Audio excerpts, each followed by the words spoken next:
સુરત શહેરના વરાછા વિસ્તારમાં પોલીસે 6 કિલોગ્રામથી વધુ ગાંજાનો જથ્થો સાથે એક શખ્સને ઝડપી પાડ્યો। સુરત શહેરના વરાછા વિસ્તારમાં પોલીસે 6 કિલોગ્રામથી વધુ ગાંજાનો જથ્થો એક સાથે ઝડપી પાડ્યો અને એક ઇસમને ઝડપી પાડ્યો। શખ્સનું નામ વિક્રમ સવાઈ છે, જે ઓડિશાના ગંજામા જિલ્લાથી ગાંજાનો જથ્થો સુરત લાવ્યો હતો। પોલીસે વિક્રમની ધરપકડ કરી છે અને વધુ તપાસ ચાલી રહી છે। આ કેસમાં પોલીસે ગાંજો મોકલનાર વિમલ સ્વાઈ અને ગાંજો લેવા આવનાર ગડ્ડુને વોન્ટેડ જાહેર કર્યા છે।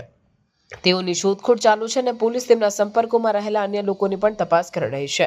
આ કાર્યવાહીથી સુરતમાં ગાંજાના વેચાણ અને વિતરણના નેટવર્કને તોડવાનો પ્રયાસ કરવામાં આવી રહ્યો છે। સુરત પોલીસના આ પગલાંથી શહેરમાં ગેરકાયદેસર માદક પદાર્થોના વ્યવહારને રોકવા માટેની પ્રતિબદ્ધતા દર્શાવે છે।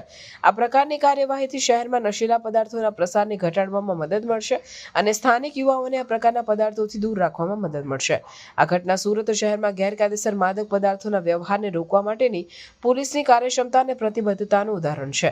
આ પ્રકારની કાર્યવાહીથી શહેરમાં નશીલા પદાર્થોના પ્રસારને ઘટાડવામાં મદદ મળશે અને સ્થાનિક યુવાઓને આ પ્રકારના પદાર્થોથી દૂર રાખવામાં મદદ મળશે।